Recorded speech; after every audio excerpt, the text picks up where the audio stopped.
The Broken Dub podcast analyzes what makes Olympic athletes, comedians, writers, and creatives great.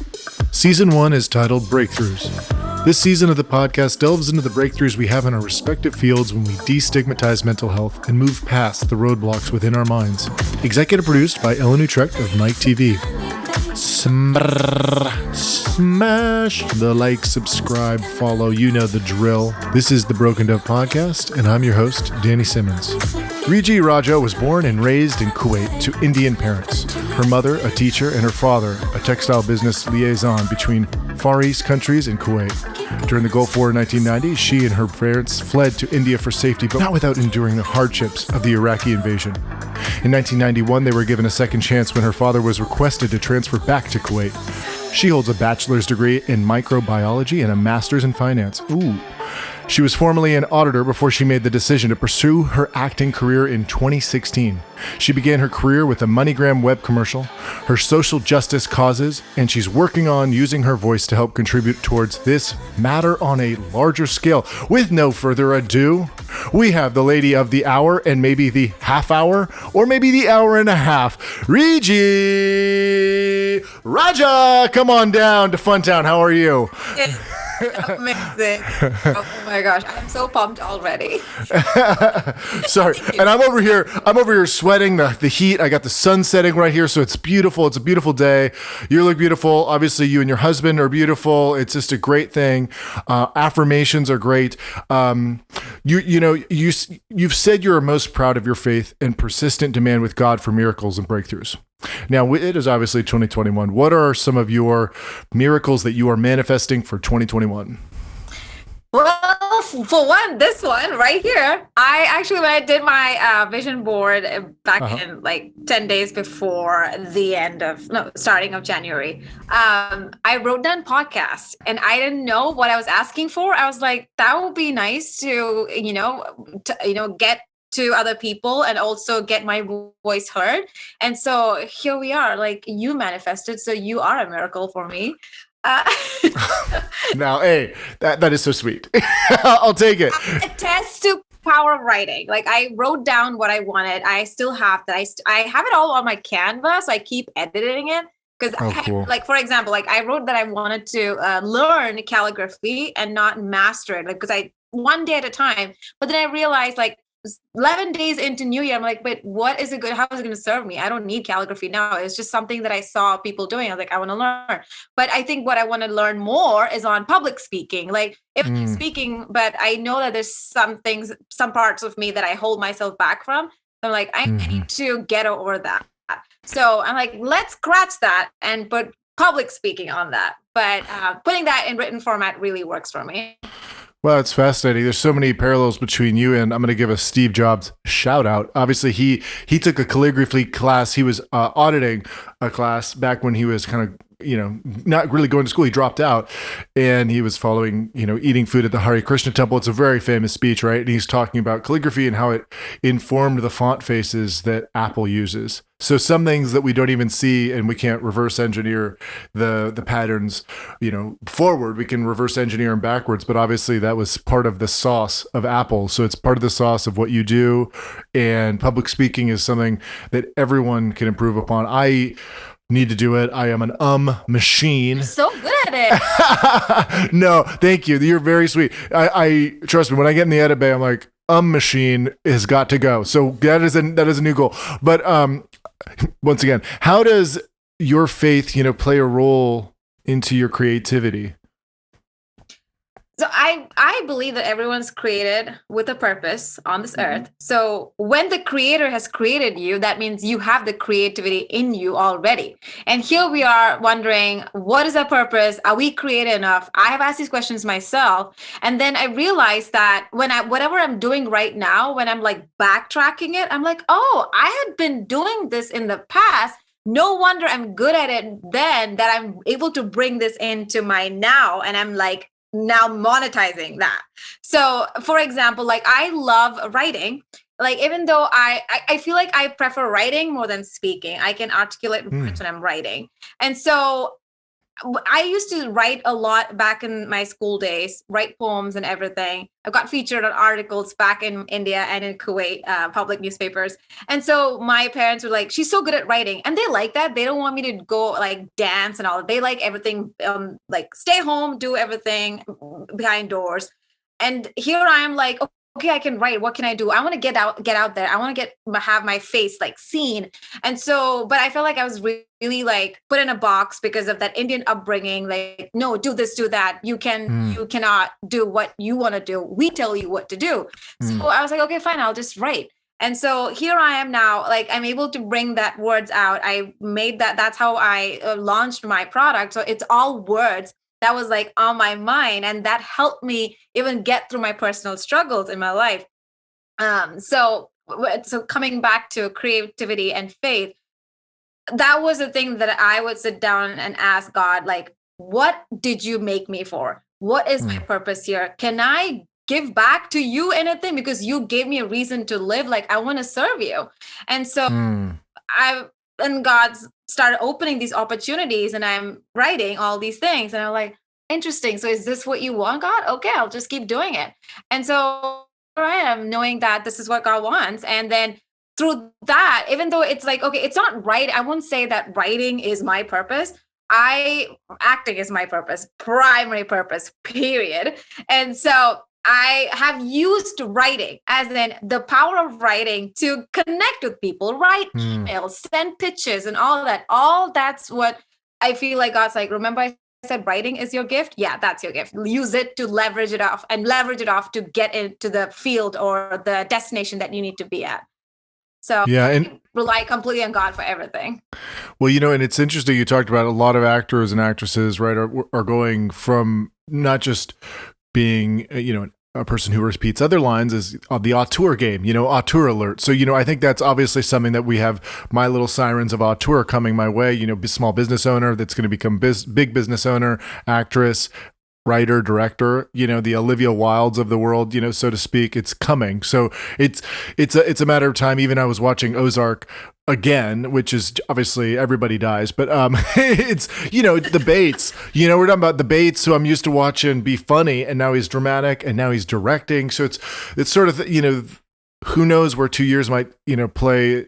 You might be writing on a TV show. Who knows? So it's right. If writing is your gift, sometimes I think that what fascinating thing about God is that we can't really understand, right? Well, we can't really understand God's purpose for us, right? But it gives us power, and we just follow the spirits that are guiding us. And then all of a sudden, how about this? I can't speak to your existence, but I feel that sometimes when I get this power and it's like in my soul or it's in my spirit, I'm like, I understand this. I know what this is. And then all of a sudden I'm always humbled, like, damn it, I didn't understand that. I was misinterpreting. So maybe your purpose is writing, and you're, even just something that's right behind you, your affirm actions, those things that is maybe your purpose, because you might save someone's life, and just one life. I mean, that is all that matters. So who knows? You obviously have a purpose as an actress. Who knows? Saving lives is far more important than a Netflix show, which you will obviously get. You know what I mean? It's like it's coming. So as for your business and as your business, Affirmation Darling, right, states affirmations plus actions equals manifestation. How could our listeners learn to use that philosophy in their own lives today? So I am a person, like, I feel like I've tried this when I was living in my car for 2 years. My husband and I were homeless. And so here I am looking at all these people, like, speaking these positive words. And I'm like sitting in my car and I'm like, I see this affirmation. I'm happy right here, right now. I'm like, are you serious? I am not happy sitting in this car right now because it is so tight. It's so claustrophobic. Like, how do I make myself happy? And so both of us, my husband and I, are going through these bouts of depression, and like, how do we get out of this? And so I came up with this game plan. I was like, you know what? Fine. Let's be happy. How do we become happy? Let's write actions down. So I would come up with these little actions, like, okay, Fridays, let's go, I don't know, like, go a little farther out of LA and go see new places. And what is the pro of that? Pro is that you don't have to spend on hotel. We're still living in our cars, save on money, and enjoy exploring LA.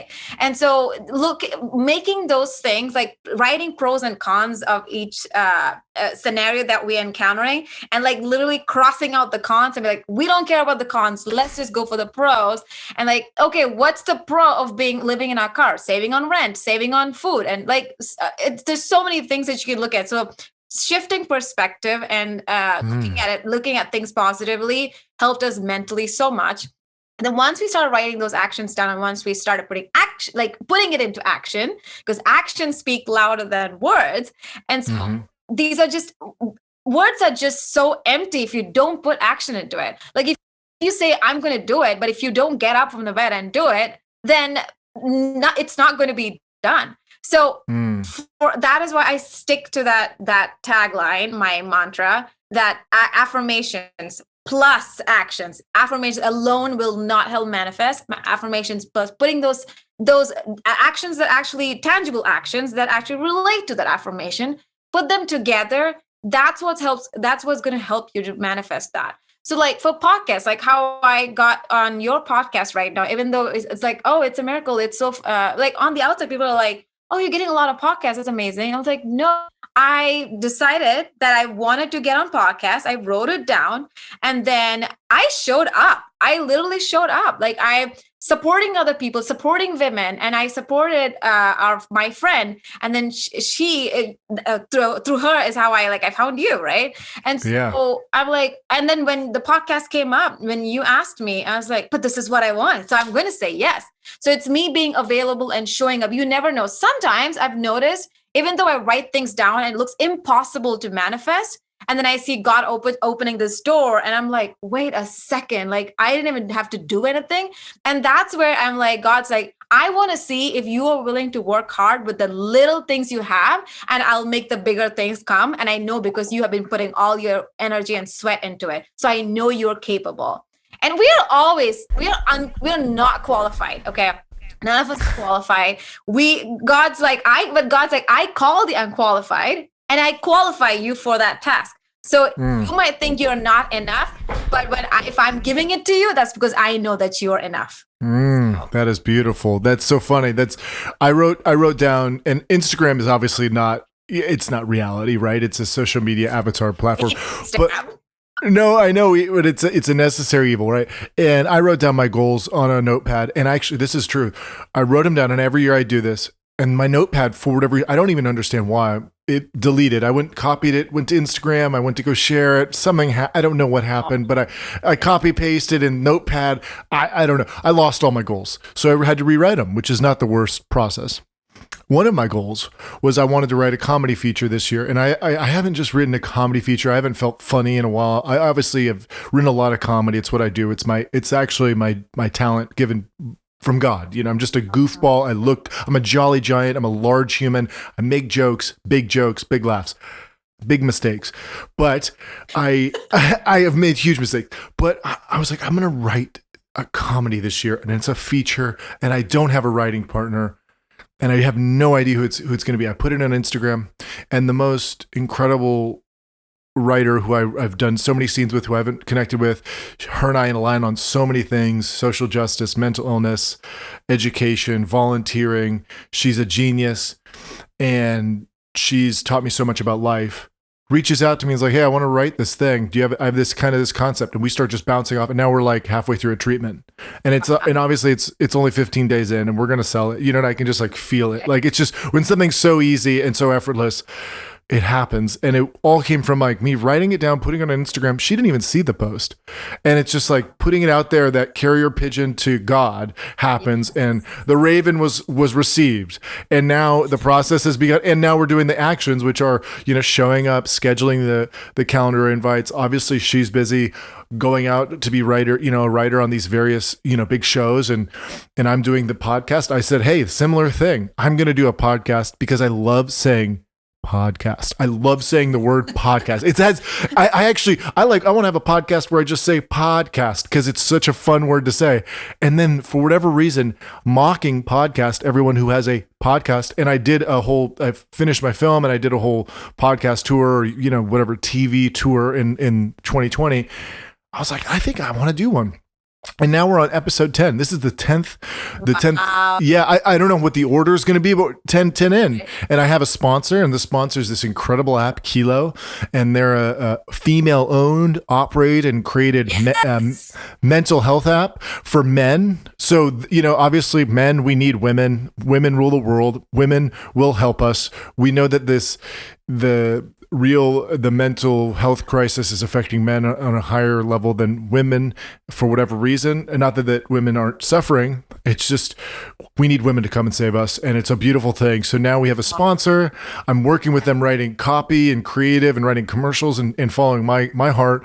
And it feels like money, but it's also the crossroads of money and happiness and pure bliss. So I want to talk about how you give back, because what we align on our intentions, which is, it's not just about receiving, it's about giving back. So for every purchase of a deck of affirmation cards or affirm action cards on your site, Affirmation Darling gives a young adult experiencing homelessness and mental health crisis cards as well. Why does the buy one, give one, idea mean so much to you? Okay, so when I was working in before I got laid off due to COVID, but I was working in this for-profit retail company. Mm-hmm. So they employ people transitioning out of homelessness. So ever since I saw that model, I was always fascinated by that. But I was still living in my car. I'm still my husband and I are both saving up, and we're like, we can't move into an apartment right now. Our credit is bad, or we don't have money. We're still on an hourly wage. Let's save up aggressively. So I was working retail, and we would have these students do tours of our store because of the mission behind it. So I would be the one to do the public speaking, where I would give them the tour of the place and what we do. And so our president would walk in and give her spiel, and then she would be like, we want everybody to copy our business model. Like, I held on to that for some reason for 2 years. I'm like, I do want to steal that. If she's giving me permission, I want to steal that. And so last year, 2020, I wrote down on my vision board, I want to start a give back jewelry line. That happened. The give back stayed, the jewelry left, and I started the stationery brand, which I launched during the pandemic. And so when I saw what Giving Keys was doing, they don't do buy one, give one, but they employ people transitioning out of homelessness, which is way more powerful because they're giving jobs to people in need. And that's how my husband and I got the jobs in the first place, because we were jobless too. And so that is my ultimate goal at the end of it. When I scale my business, that is my dream. But I'm like, what can we do right now to keep the essence of that going? I don't want to start later. I want to start something now. And then I was researching, and I saw Tom's and Bombas and Warby Parker, they all do buy one, give one. And I'm like, that's what I want to do. I don't want to be just doing 10% goes to charity or 5%. Like, no, I don't want that. I want to give more value. And also when we were in our car, we would get let's say for Christmas or something, somebody would give us something new. And the feeling was so good for us because we were like, here's someone giving us something so brand new, and they thought of us, and that feeling of like, because we are in the back, we are an outcast, and we are not seen, we are forgotten, and someone thinks of us and like, hey, I thought of you and I wanted to give this to you. Merry Christmas. That feeling is just, I cannot even describe feeling or describe it. And so I was like, who needs these cards? Young adults, because they have that cusp of breaking out of that teenage year, and then also because they don't have support. I know they're probably in a nonprofit organization sheltering them, but internally they're like, I don't have parents, I don't have friends, nobody cares that I exist. What can who like, I don't matter to anybody. My dreams don't matter. Why bother with dreaming? That's where I'm like, I want to go to that person and say, you do not have permission to not dream. Okay. You have to dream. If you are born, if you exist, if you're living right now, if you're breathing right now, you have a purpose here and you have the right to dream. Everyone has a right to dream. So these cards, my dream and hope is that these cards will serve as that pocket-sized life coach. But not everybody can afford therapy. I couldn't afford therapy. And I want them to be like, I don't have a therapist, but I have these cards to help me get to my goals.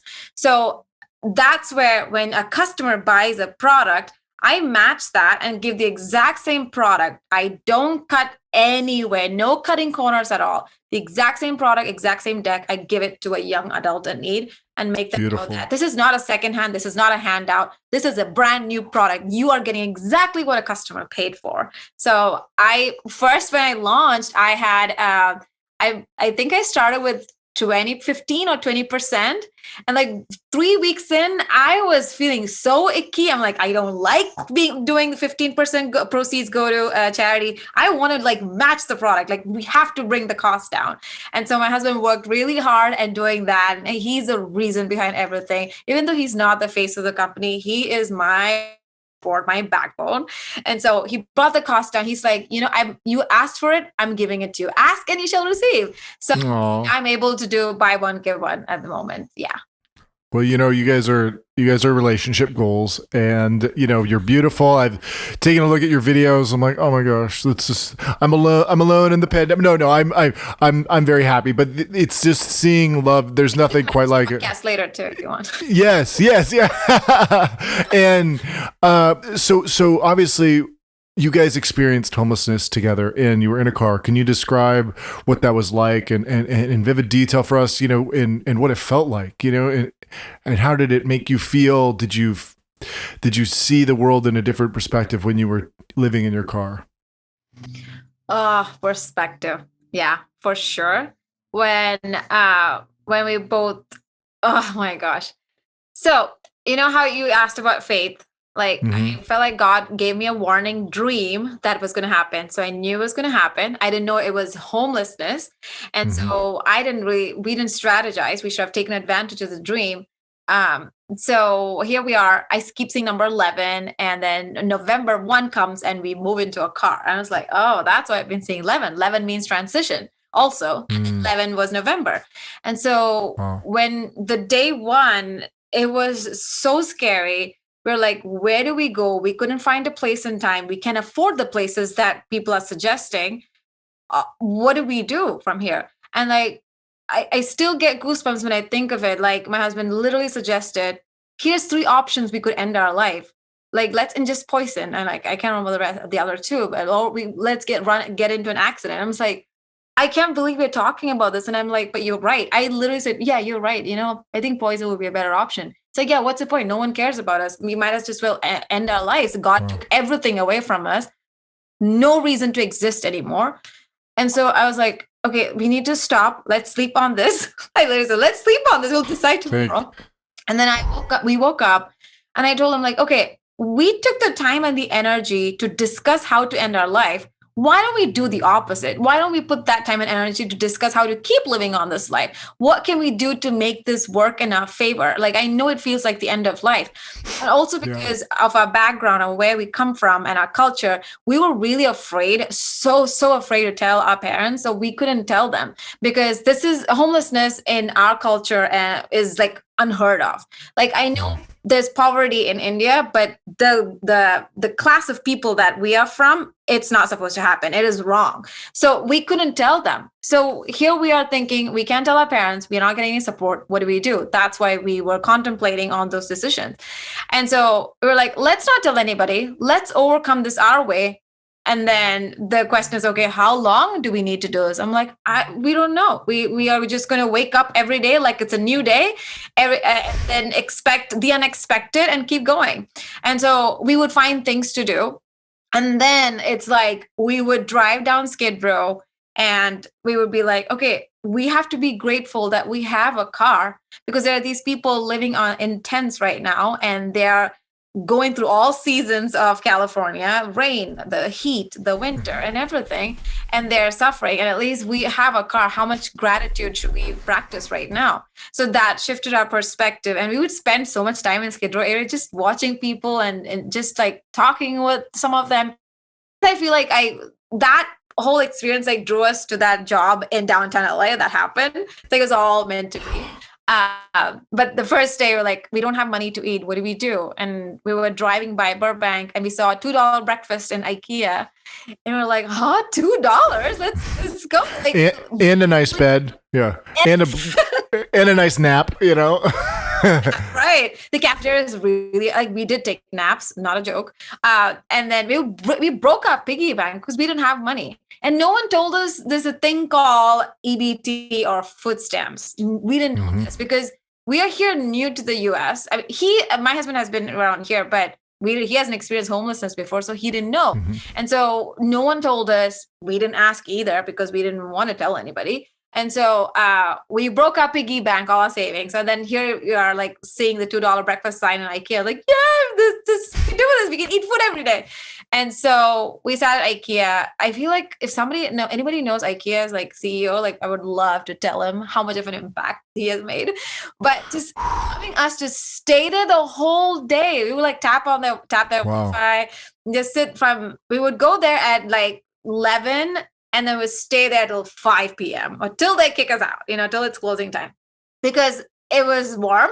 It was like, because if it's a hot summer, you can't stay in the car outside. We need shelter. And IKEA is where we would do all our productivity and creativity and everything. And we would do everything an actor would do, but we would just sit in IKEA in public space and do it.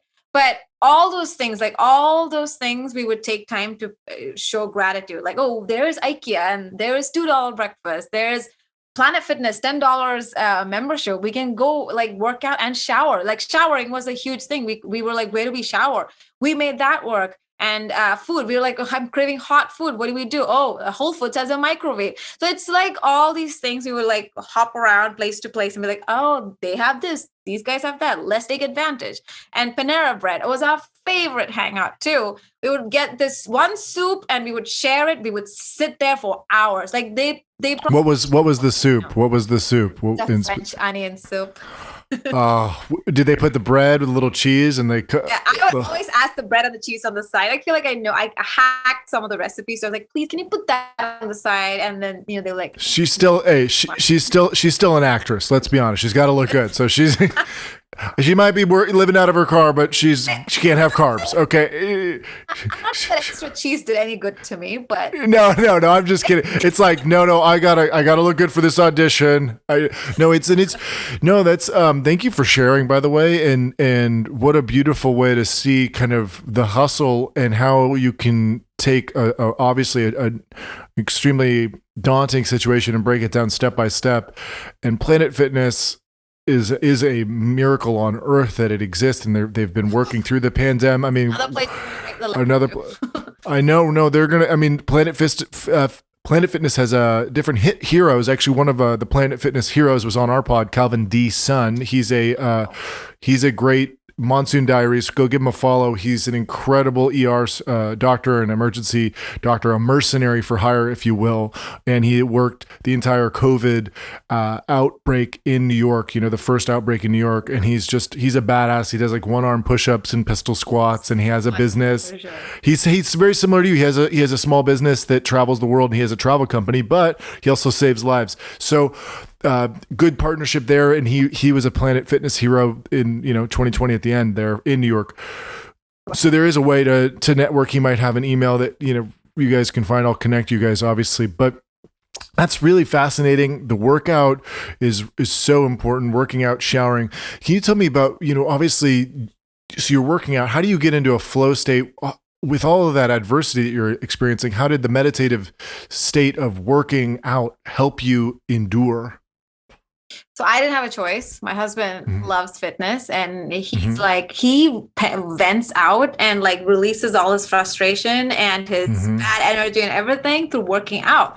So Here he is. He's like, you're in a car with me. You have no choice but to come and work out with me. I was like, ugh, like, can we like sit in a Panera Bread and just do other stuff? But so when he's going there, I feel obligated. But at the same time, I love him so much. I'm like, I want to respect that you love the gym. So I'm going to come with you. So I hated working out. He's the one who got me into it. And now I have to, it's not like I'm trying to get buffed or anything like that. It's more like a lifestyle choice. Like, okay, I need to move. So that's what he's trained me to think. He's like, just move 10 minutes. That's it. And so, but we had all the time in the world. So we would do an hour-long workouts. Cool. And so he would be like, we would just watch YouTube and then have that on the side and work out. But once he got me into the flow, it's like I started feeling like ants in my pants. Like, I have to work out today. I didn't work out today. I feel better. And so so that's helped me a lot. And another thing that I learned from him is that when you have a fever, just go work out. I know they say don't. I'm not advising. This is not a medical advice. Please do it at your own risk. But I did it, and I had someone else do it too.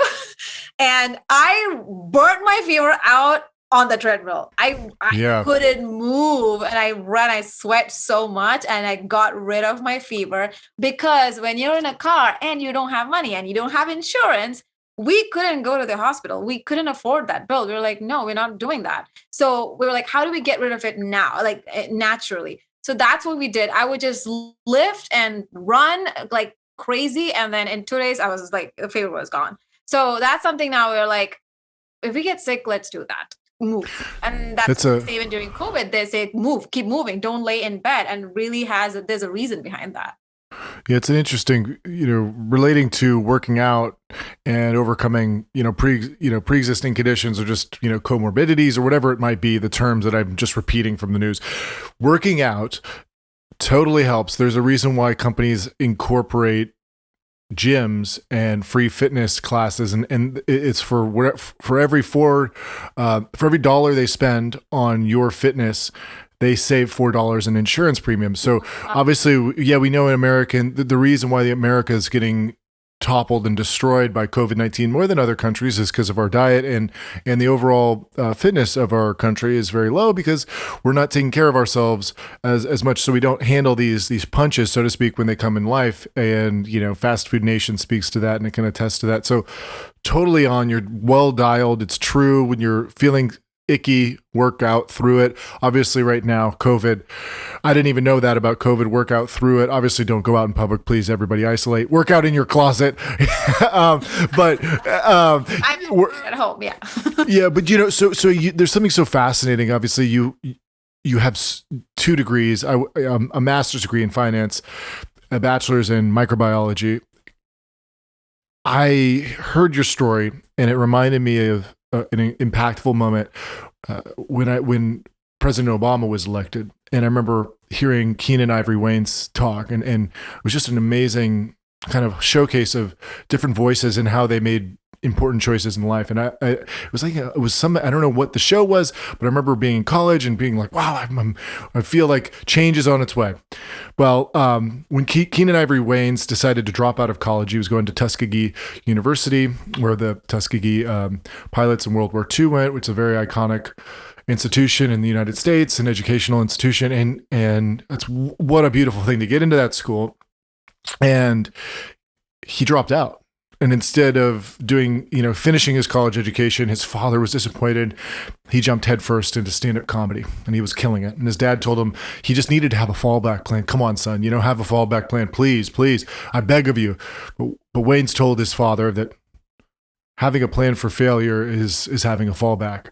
And he said, everybody I know who had something to fall back on failed. How does that hit with you? And when you were homeless and you're, thinking, did you ever think, shoot, should I have not left and being an auditor? Should I have stayed in that career path? And how are you able to maintain your dream and not look back? Like, how are you able to do that and just trust your gut, trust your heart? The one question that my husband and I would always ask each other, like, do we have a plan B? No? Okay, let's just go with the plan A. We still don't have a plan B. It's like plan A just branching out, and then we're like, okay, plan sub A, sub B, and like that. So cool. We have asked, I feel like I've asked this multiple times to myself, did I really do the right thing? Is this a mistake? Because we moved to LA out of faith. We took that we took a jump of faith, and it was like, we don't have any acting background, because I'm from Kuwait, and entertainment, there's no entertainment career in Kuwait, nothing like that, period. And then we have these, degrees and we are not using any of that to move into the next phase of our life, which is acting. And then we see this on TV and like the Oscars back in 2000, I want to say 14. 2014. And so I see that I'm like, why aren't there many people looking like us? Like, can we do something about it? And God's like, why don't you do something about it? I was like, oh, me? Okay. And so we pack our bags. We pray about it. We get a lot of confirmations. We feel peace about it. And we're like, let's move. And then boom, everything falls apart. And so we're like, why? We're throwing a fist at God. Like, why did you tell us to do it? You said to move. We obeyed. And now you threw us on the streets. And God's like, it's a journey. You just have to go through it. I was like, oh. Yeah. But today I'm looking back, I'm like, I would not go back and change a single thing out of that 2 years of homelessness. Not a single thing. Because I learned so much. And I feel like I've taken a lot of those things and I've brought it into my today. And so while we were in the car, yes, I thought about going back. But then I was like, was I happy? I quit my job because I wasn't happy. A corporate job sounds all fancy. You have the money coming in, but it gave me no joy. Our marriage was like in ruins. We were always fighting and we were tearing at each other's throat. And I just never came home content. And I was always shipped off to different states because of clients. And so I would come home. My husband like text me like, can you send me a picture of you? Because I don't remember how you look like anymore. That's how long I was gone. And so that that, and then I was still feeling because I was on a visa, so I had to get on green card. So it was like just feeling so suffocated. I was bullied at work too. I was treated differently because of my color, and I had a very I'm not saying I have an American accent right now, but this was not my accent before. I had a very thick Indian accent because I felt so insecure and absolutely not confident at all, because of the way I speak, the way I look. And so I was like, I need lessons for how I need to style myself, how I need to change my accent. And so I just couldn't take it, that bullying, that atmosphere at work. So then fuck those guys. Sorry. Well, actually, it was women. It was human, fuck those humans, Jesus, bullies. Yeah. So I'm so happy that's behind me. My husband's like, let me get you out of that situation. It's because of the green card, you have to show finances. So he did Uber. And that was another thing with our Indian families. Oh, he's a taxi driver? That's not great. I'm like, but everyone has multiple income streams here. Everyone does odd jobs. It's normal. Please accept that this is not a country just because everyone says America's a land of dreams. You have to work for those dreams. And that's how we had to work for our dream. So he did Uber, got me on, he would sponsor me. And then that's how I got on green card. And the day I got my green card, I went on my knees and I cried out. I was like, thank you for this. Really, I felt like shackles fell off me because I felt bound to the company. And so so I would look back at all these things and I was like, I don't want to go back to that again. I keep getting these HR emails like, would you like to come back? Would you like to work at this place? Because you have the experience. And I was like, yeah, it looks good. The cup looks gold and all the outside. Inside, no, it still looks ugly. I don't like what's inside that cup, So I'm like, not going back. The same thing with my husband. He was pursuing PhD. He dropped out. And I was like, are you sure? Like, no, let's do this together. So we're like, we are not going back. That's it. That's behind us. If you backtrack, that means you are insulting the dream that you have and insulting all that hustle that you put into your to get to that destination. So let's just keep going forward. So every time you step back, that's every like a person that you're letting your dream to be like stolen, basically. So why do you want someone else to do what you want to do when you are well and good enough to do that? But yeah. That's beautiful. Yeah. You talked upon so many interesting points. I mean, I'm sorry you had a Mean Girls experience. What is the deal? Come on. I mean, okay. Furthermore, obviously, I didn't really talk upon this. This is something I think is interesting. You talked about the cultural shame in homeless. Off topic. No. I would love, if you could just explore that a little bit. I think that there's just a cultural shame here that's a little different, right? And a stigma about homelessness. Can you talk about what culture you're talking about, where it's in your specific, your family, that it would be more shameful than others? Can you talk a little bit about that? So I come from a family where my mom and my dad, they're both educated. And so here I am, like, hey, I'm living in my car. So there's this talk like, what did your child do? What did she do to deserve this? Are you not paying her? Are you not taking care of her? So we knew, we foresaw these questions coming. So that's why we decided we're not going to say this, because I was like, let's test this out now, because we came out with our story and we told my parents finally before the launch of my business, because I was like, this is built on our story. And if we are going to launch our business, the story needs to go out there, which means we need to tell our parents now. It's now or never. So we told them, and they didn't comprehend at first. And then they understood. They're like, why didn't you tell us? And then they lost sleep for a week. They're like, your mom can't sleep. She's really like broken right now. I was like, this is exactly why I didn't want to tell you in the beginning, because I would just hear this for 2 years. I can't handle that. You're doing this to me like in one day. Imagine 2 years.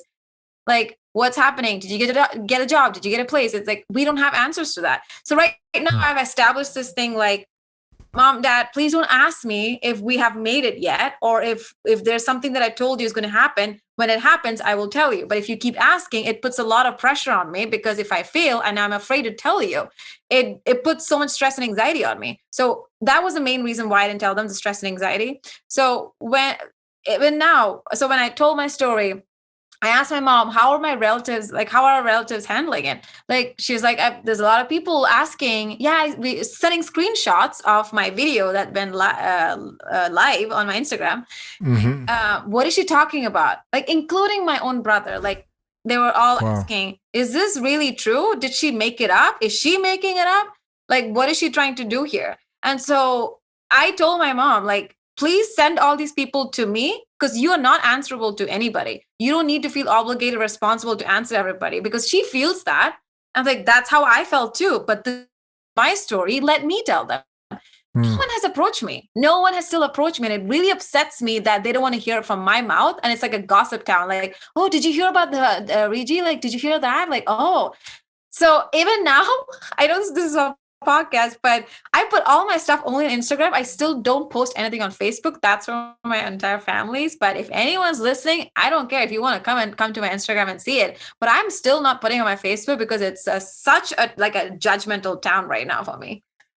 Wow. Yeah, and thank you for sharing, because I think it makes, and what you're doing is going to inspire a lot of people who have similar backgrounds, similar perspectives, point of view, where maybe they do have a family that's educated and privileged and they're on hard times, and that can cause someone to spiral so far out of control that you might even contemplate suicide and death. And your parents, they didn't even know. And so coming out of the closet in this way and saying, I had these feelings and this is how I felt. And I was this shame, whether it's internal or external, can cause us to just spiral. And so thank you for being brave and doing this. I know that that's not easy. Not that I've felt there. I've almost been there, but luckily I actually just moved home with my parents, and I was like, I'm doing it. I need your help. They did not want me, but I was like, come, I'm 30 moving back in. Obviously I've moved out since, but that was a unique moment where I told them, hey, I'm broke. I too had a different set of circumstances. I had a mental breakdown and, was hospitalized and had a bunch of stuff like that, mental illness wise. And I gave actually all of my worldly possessions away, money away, spent a lot of money I didn't have, things that are very common in a manic episode, and had to come back home. And my roommates weren't really stoked on me being there. Not that there's anything wrong with it, but it is what it is. And also, I couldn't afford to pay rent. So luckily, I had the privilege to live there. But I got to say, I've been there. And I every time I drive past someone who's on the streets or sleeping out of their car, I think to myself, wow, that I was 10 days away from that. And, my sister, if she wasn't so perceptive and good at communicating and getting me on medication, I know I would be booted out of my parents' house very fast. And luckily modern medicine exists. Luckily we have incredible creators like you who give these affirmations that give you an action plan, a guide to staying positive and staying fit. And I think that eventually we're going to see a new resurgence and a renaissance of change because of people like you. I do want to now segue into like you're an ambassador for the rap women. Obviously the rap, I've watched a lot of the cool speaking engagements. Kamala Harris spoke recently. How did that come about? And what are your goals as an ambassador for this program? So this is something very new that happened only like, it's not even a month. It was the Power of Women Summit. So this was in December. So I'm still very new to it. I met my point of contact while I was working at my previous company. So Cool. she's been seeing my story and she saw she's been seeing what I'm doing. And she just reached out to me and she's like, I don't care what follower base you have or whatever. I just believe in your mission. And I know you fight for women, you're advocate for homelessness. You are the voice that we need. And so I was like, bring me on. I would love it because rap is a dream of mine. That is one thing I still haven't manifested fully, but I was like, that's interesting that I wanted to be on rap as a panelist in the future. But like here I am, they're like, hey, would you like to be an ambassador? I was like, oh, small steps. Okay. So that's my dream eventually, but I'm so grateful they asked me to be a rap women ambassador. And then I find out there were only 6 people who had been asked to be an ambassador. And so I've had a lot of people ask me that. And I was like, I think it was just being like showing up, finally getting my story out, because I've been carrying this story inside me for 2 years from shame. And now it's like, you know what? I don't care. If this can bless somebody, let me put it out there. And so I don't know what goals to put towards rap yet, because I have to ask the person who has me on rap. So it's something that probably I'll find out in like this year. But what I did during Power Summit was just showing up in all the rooms, all the sessions, and then we had a Slack thing going on, and just advocating for what the topic was on that day or on that session, and having these women like, let's collaborate, let's talk. So I would send these DMs like, I want to connect with you. So I think my favorite thing was just showing up and saying that I'm a woman of color. I have been forgotten before. I'm not going to do that to myself anymore. I'm going to show up. I'm going to be in your face. If you don't like me, that's okay. I'll just wait for someone to like me. I love that. And you know what? Shout out to Slack. We love Slack. Shout out to Slack and the rap.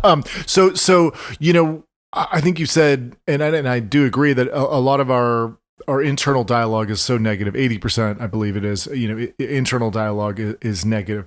How do we? You know, I learned this from being an athlete and sports psychologists talk about internal dialogue and positive action items and saying like, let's go, time to shine, here we go, come on, things of this nature that give us action items before you do a ritual or a pitch or your shot. It actually improves performance, and they have no idea why. They just say that it is what it is. Internal self-talk actually is the only way to improve your performance, and you don't have to lift a weight, you don't have to do anything. I'm going to do this. I have this. Let's go. How do you take that and fight negative self-talk in your everyday life? I started practicing writing in my journal. And so I have multiple journals, but I have a self-talk. I made this myself, and I would love to launch it as a product eventually, but it's just like a positive daily self-talk. So I have these questions that I ask myself. What am I grateful for today? What are the things I would like to manifest? Or what is my I am affirmation? What is my positive self-talk for today? So I would write all these things down, and I would get everything out of my head. And then I look at the paper. I'm like, oh, this is what I'm struggling today. So I have one question, which is my favorite. What is my limiting self-belief for today? And and next is, what is my action to resolve it? So today, what I wrote was public speaking. I wrote, my limiting self-belief is that I can't articulate words verbally, but I can write properly. So then my action was I wrote down, be intentional and conscious of everyone speaking their wisdom, and write it down. So you'll have these points you can replicate that or recycle those words. Because I feel like when we talk, even when you said so many things, I'm like, oh yeah, I think that way too. But then I forget when I'm in that moment. So how can I work on something that I'm not good at? So then I tell myself like, oh, that's my first action step. Let me do this for the next 30 days and make it a habit. And then when I see the same thing or read the same thing over and over and over, it becomes a part of you. So the pep talk for myself is that, again, my favorite, show up. I am equipped. I just have to be patient, super, super patient. Everyone starts with a fresh beginning. No one is born talented. No one is born ready to do what they're doing today. Everyone started at that. Everyone has a small beginning. So like just embracing and cherishing that small beginning is super, super important to me. Even though I do have meltdowns and I'm like, oh, look, that person's doing better. Like, I'm not as good as her. What do I do? And then I look at myself and I'm like, wait, but I did this last year. I got this last year. When I was living in my car, I did not have any of these things. I did not have an apartment. I was living in my car for 2 years. I got an apartment. That's a huge thing for me. Why am I sitting and whining about something that someone else has and always saying, oh, their grass is greener? I mean, water your own grass and then it'll become green. That's one thing that I telling myself, okay, just let's focus on what nutrition, like the water that I need to feed the grass around me, rather than looking, oh, her grass is like sparkly green. Well, how can I get there? Stop. So it's all about more than positive self-talk. It's like, what can I do? Not more than what should I think. It's like, okay, what can I do to keep thinking positive? It's easy to come up with a positive statement, say that and feel good. But then tomorrow you're going to wake up and like, oh, I still feel miserable. But how about saying that, okay, this is how I want to feel. What can I do? What actions can I put behind that to get me to that feeling? So when you start putting the small bite-sized steps and then it all adds up. So imagine doing one step every day. That's 365 steps towards that thing that you've been wanting to work. So 1 year down the line, you're going to look back and be like, oh, I did it. Like I wanted to get there. I'm halfway there or quarter way there, but I started it. So, yeah. Now, you describe Affirmations as a pocket-sized life coach, but cheaper than therapy. Has therapy played a role in your life? Have you gone to therapy? Is that something you're actively doing? Nope, I have not. Oh, I have not gone to therapy. I have been at these women gatherings and I've heard women say, oh, I spoke to my therapist. And then I would think to myself, privilege. I did not have that. I still do not have that. So I could not. I haven't experienced what it is like to be around a therapist or what I'm going to gain from speaking to a therapist. So here I am thinking, what can I do with what I have, rather than thinking what maybe a therapist can help me, maybe not. I don't know, but I'm not ever going to find out because I don't have the money to do that. So that's how I came up with these action steps to. When I talk to these people, when I even I would listen to podcasts, I would listen on YouTube, and I'd be like, these are all things that I'm sure, 100% sure a therapist is giving. Even in movies, like when I see this, I'm like, this is what the therapist is talking. Like, we can do this. I think it's just we need that external help to guide us, right? Because when we are in that emotion and we are stuck in that misery and that agony feeling, we can't think straight. That's when that third person is going to come, or the second person is going to come and say, this is how you need to think. This is how you need to do. And my husband and I have helped each other a lot. Like when he's down, I help him. When I'm down, he helps me. We are each other's therapists right now. There is power in therapy. I absolutely attest to it. I absolutely believe that. If you can't afford a therapist, please go ahead and get a therapist for yourself. If you cannot, that's when, you have accountability. You find that person you trust. Find that person who's not going to judge you and talk with that person. And then, of course, my cards come through. And this is like the pocket-sized life coach that'll help guide you and mentor you and help you reach goal. Whenever you're stuck, like if you are trying to get to, let's say you're trying to make a habit of writing. Like I am personally working on that. I'm like, okay, let's write one paragraph a day instead of like, oh, I'm not good at writing. I'm not good at public speaking. Yeah. Why don't I'm like, I told my husband, like, 5 minutes, can I just speak with you, like off topic, anything random? I just want to ramble. That's me putting an action behind it. But yeah, I could go on, but I just feel my cards are definitely cheaper than therapy, and it'll start somewhere. Yeah. No. In addition, I'm gonna replace therapy. It'll no. You start somewhere. And another good resource is obviously the Kilo app, which this podcast and this next section, which is the hashtag Stop the Stigma section, is brought to you by Kilo. It's about to launch. It hasn't fully launched. We'll be going out with this podcast as well. But Kilo is founded by a therapist, so you have that mentality. But it's not only goals and goal setting. It's more of a full-on wellness app, and it's really going to change a lot of people's lives. Give us a moment. We need to have a sip of coffee or sneeze. I got the allergies. Give me a second. The Broken Dove podcast is sponsored by Kilo.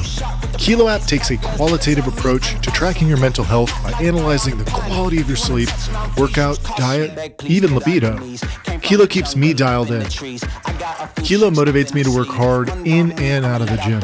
It also helps me maintain relationships and keep perspective, because no matter how bad you got it, someone has it worse. And trust this, we need you out there. Maybe do it for your son, your student. Do it for someone you've yet to meet, your inner savage. Dig in and do work.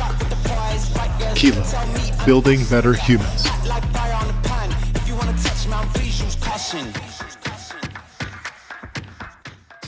Okay, so we're back. This is our hashtag Stop the Stigma section.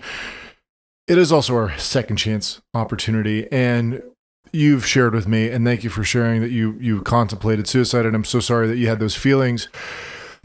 Do you have any, would you like to expound upon that and say that, anyone who's feeling that, it's okay to feel that your thoughts are just emotions, and how we can get through those emotions and persevere and not lose one life today? Do you have anything to kind of destigmatizing it? We're obviously doing it by talking about it, but is there any way to say, like, hey, when I went and persevered through this pain, did you have a breakthrough as opposed to this breakdown? I did have a lot of breakdowns, a lot of mental breakdowns where I have secretly contemplated maybe I should end my life so then I don't have to put it on anybody. But now that I think of it, and even when during that time, I was like, I'm being really selfish and I'm really thinking only about myself, but I would be causing pain to so many people. Now, I'm sure when someone else is listening to this and they're like, but I don't have anybody, nobody cares that I exist. That is wrong. That is absolutely wrong. You are existing for a reason, and you just haven't discovered it yet. So that doesn't mean that you get to end your life. Your life is more precious than gold. Okay. You are still breathing, and that's a gift. It gives me a lot of emotions. Like, think about the people who are, when I say breath, it's so vital to me. Think about people on an oxygen, on a oxygen cylinder. That's how we say it. I don't know how you say it here, but they are taking their final breath, or they're struggling for breath. And here you are able to function completely, 100%. And you want to get rid of that life. Like, there's someone who's fighting for their life. I wish there was this scientific thing where you can just swap lives, and you can give your life to somebody else who wants to live. So there are people who are wanting to live, and you're being selfish when you want to get rid of your life. I would see that as like, this life itself is a privilege. It is a privilege to be on this earth, and we take it for granted, and we are choosing to see only the negative. How about we see the positive? Like, what do we have right now? If you have that glass of water to drink today, think that you are blessed, because there's somebody who cannot even get a drop of water right now. And if you're thinking of even a food like on the table, when we were in our car, we were breaking down and we were hungry and we were like having all sorts of rants that we can't eat, but we were like, we have that one Subway sandwich. We would split it into two and have it like the whole day, just between the both of us. And then today we're like, we will not waste food. We will like really cherish this right now. seeing perspective, shifting perspective from the negative is important. I almost like when I was in my teen, I not only I'm talking about contemplating suicide, but I actually did attempt and I went through with it 100%. I swallowed 16 pills. And I was like, this is it. Because things that I went through my head was, nobody cares about me. Nobody loves me. I'm trying to be heard. No one hears me. I just want to end my life. And I was not even spiritual then. And that's played a huge role in my life. And I wake up the next day and I was like, my mom wakes me up for school. I was like, how am I even alive? Like I have the evidence. These are like the empty pill sachet. Like, how am I still breathing? And then I hear the still voice of God. He's like, it's not your turn yet. And I was like, whoa, what is that? Like I felt that voice that's like an impression. And so the next year, I'm like, the whole year following that, I'm like, okay, God, if you're real, I want you to show up. I want you to tell me what you want me to do. Because my parents don't care. My parents are like, no, we're thinking all wrong. But I think when you're in that phase, when you're in that moment, you feel like nobody cares about you. It doesn't matter what they say. They still don't understand why I attempted it. And I came clean about that only 2 years ago. And I was 13 when I attempted it. And then I did a second time when I had a really bad breakup and he verbally, emotionally abused me. And it was a relationship for 2 years. And then I was like, he doesn't care. And I did self-injury. Like I cut myself and nobody cares. And I felt, wow, now I know. Again, movies influenced me for some reason. I was like, maybe there's a reason why they're cutting their hair. I should try it too. And I did it. Jeez. And it felt good. It felt good, but I did it in the bathroom so nobody would see me. But then I would look at myself and say, pathetic. This is so pathetic. Why am I letting that other person who hurt me win? I need to win this. I can't let them win. So I came out, I was like, okay, I'm going to stop thinking negative.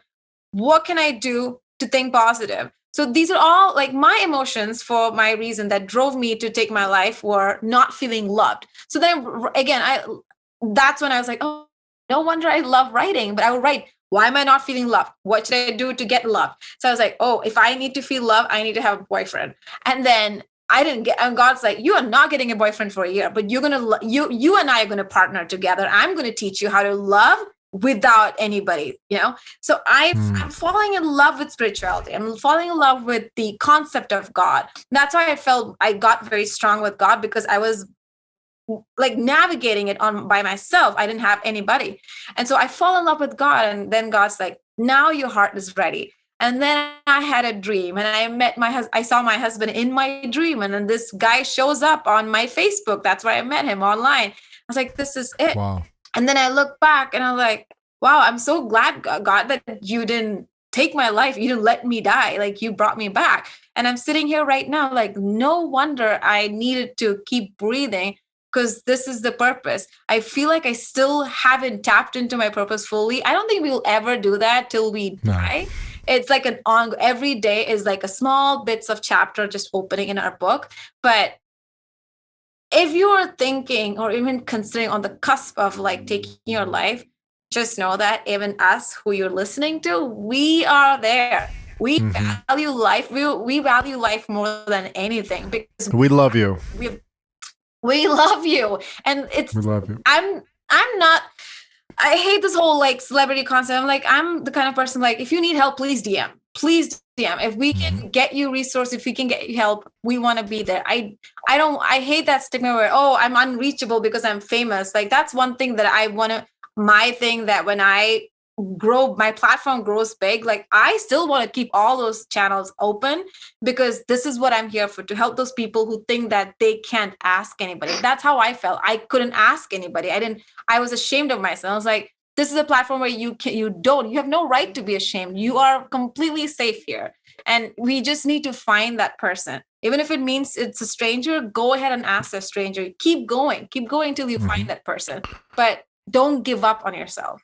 Yeah, and this is a theme. Obviously, my grandmother, I found out, just a couple of years ago, took her life, and it's something that runs in my family. And in Suffer for Good, you'll see Seb, his sister, took her life a day after her father passed, and it's very traumatic, finding his sister in a closet the day after his father passed, and just very tragic. And Suffer for Good is, the idea is we must suffer and go through something arduous, something that we can't, it's inexplicably painful to finally get to the fruits of our labor. And it's hard to understand why God presents us with these internal and external struggles. But one thing is we only lose when we quit, and don't quit on life. It's really important. We need you. We love you. And there are many sources. NAMI is one. We will put the suicide hotline. It's going to be in our metadata for all of our pods, so that if you ever are feeling like you need help, they're always available to chat with. You can always reach out to us. So thank you for your share. That was really beautiful and poignant, and really, it means so much. So, wow. Thank you. That was really brave. You're brave, and you are going to. Time I have opened up in public about this, by the way. I have never brought this out. Oh, you're so well, thank you. I think that it's brave, and you're going to do it many times, because it's going to make the world a better place. So thank you. And I don't want to just end this with tears, because you can go from tears to smile. No, I just how it works every time. Everyone kind of has a moment where they open up, and it's beautifully poignant. And we're going to now go with this rapid fire section before we finalize and finish here. And this is a very quick section, so I want you to think as quick as possible. No judgment here. And these are, you have to choose one. You can't say, you got to choose. This is life, like life. Okay. So here we go. And act or write. Oh, that was a question? Yeah, that's the question. It's rapid fire. Act or write. Act. Okay. Success as an actress, or success for Affirm actions with Affirmation Darling? Can't I choose a neutral ground? No, you can't. Yeah. Success as an actor. Sure. Winter or summer? Oh, summer. Raging Bull or Departed? Raging Bull. Great call. Favorite song? I didn't give you an favorite song right now on your playlist. What do we got? Lo-fi chill. Okay, great. Guilty pleasure? Oh, thinking in the shower. Okay, I thought it was going to be French onion soup. So burger or hot dog? Burger. Oh, same. Pizza or pasta? Pizza. Netflix or Disney Plus?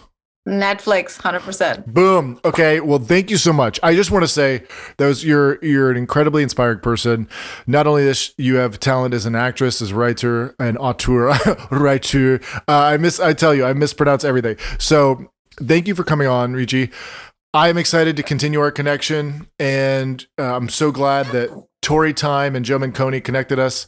This is the beautiful way of the world. Thank you guys for making it happen, and we can't wait for you guys to tune in. You'll be able to follow her on all her. You want to plug your Instagram handle right now, and then we're out. It's Riji Raja. It's JRIJIRAJA, and my brand is Affirmation Darling on Instagram.